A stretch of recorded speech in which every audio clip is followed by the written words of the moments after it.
my absolute honor to introduce our next fireside chat, who is Allison Young.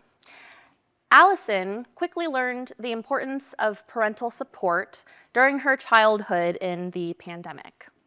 Like many students during that time, she lost her sense of self, but luckily was able to find her way back. Today, as a high school senior, she runs a nonprofit called SYLC, Summit Youth Leadership Club, to help teenagers develop communication and leadership skills for the future. Her mission is to help the next generation regain what was lost during the quarantine and to create a future of young, confident leaders ready to make a difference. Please welcome our very own Miss Asian San Francisco, Allison Young. All right, so I am here with Allison Young, AKA our Miss Asian San Francisco. I've had the pleasure of working with her almost 2.5 years now. I've known her since she was 15 years old. She's about to turn 18 now, so you're gonna have to start adulting very soon.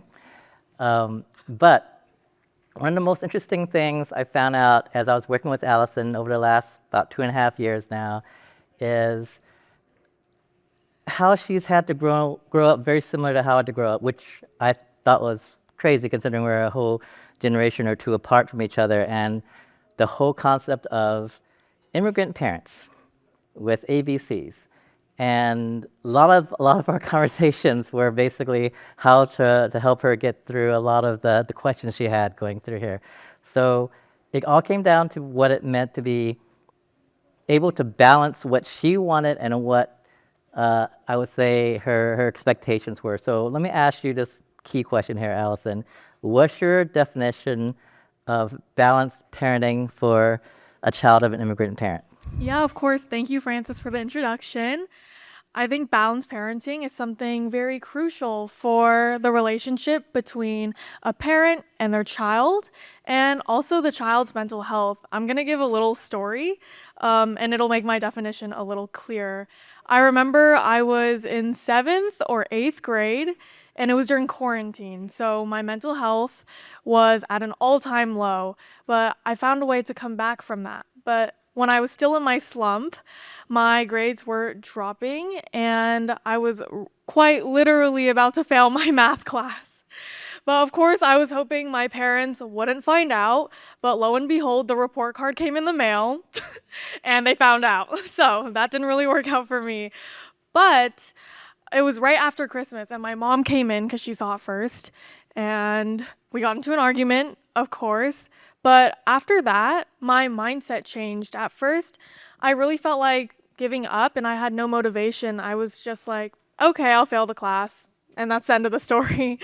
But my mom kind of got me back into shape. She kind of woke me up, and I was like, wow, I really need to get my grade up. But of course, I didn't really know how to do the math because I skipped a whole month of math homework. So that's kind of when my dad stepped in, and he really helped me find a solution and created a plan for me. So we would do math homework problems every night, and we'd work with the workbook for some time. And that was the balance. My mom immigrated here, and she grew up with the more disciplined parenting, and my dad was born in America. So, of course, he had the more Americanized parenting style, and I got the best of both worlds. So that's kind of what happened. And the point of this story is to show that without both of these factors contributing, my result of getting my grade back up to an A wouldn't have happened. If my dad didn't step in, I would have still had the mindset of, I need to get my grade up, but I wouldn't be able to because I didn't know how. And if my mom didn't come in, and if we didn't argue, I would still be quitting, and I would still fail the class. So that's why both of these factors are so important for parenting. Now, I also worked not just with you, but with some of your peers, right? And not all of them had the benefit of having what we called balanced parenting here, right? A lot of them reacted differently, and sometimes for better and sometimes for much, much worse. What are some of the really broad categories that you have seen, and I've seen with you now, of how kids will react to this really intense immigrant tiger parenting? Yeah, of course.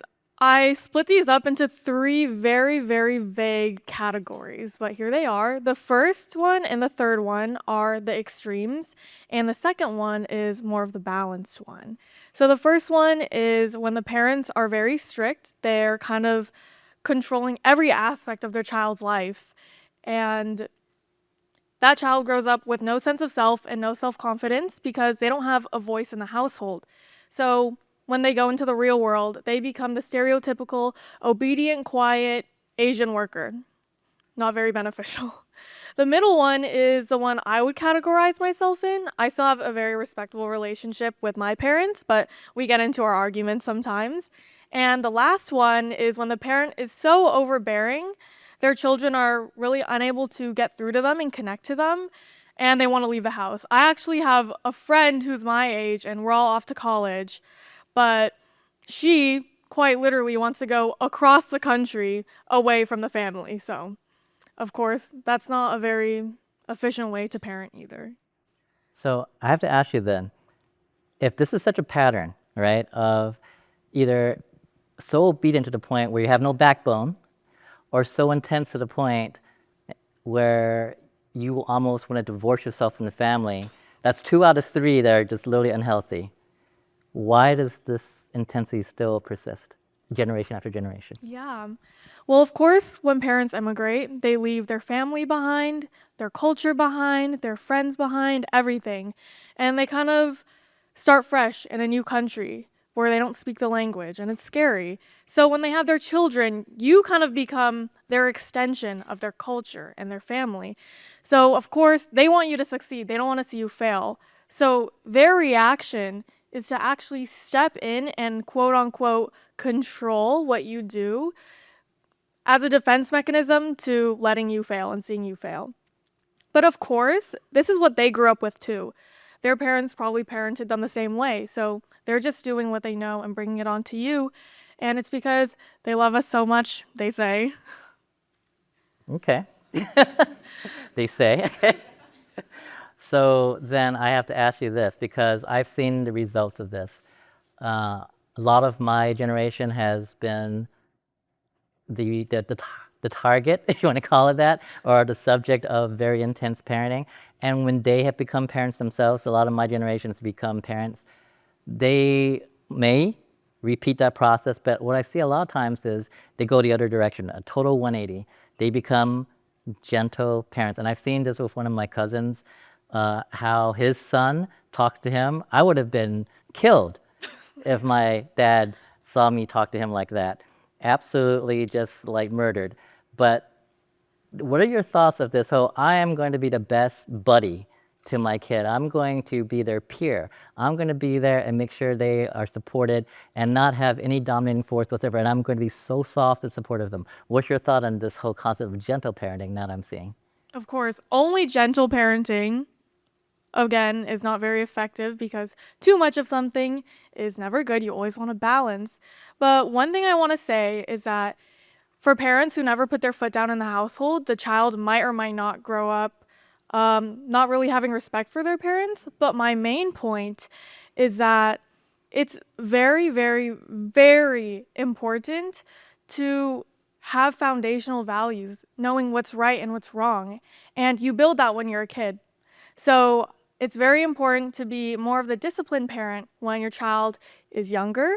So then when they grow up, then you can kind of lay back and be a gentle parent. So then they can experience things, learn the consequences to their actions, and fail and learn.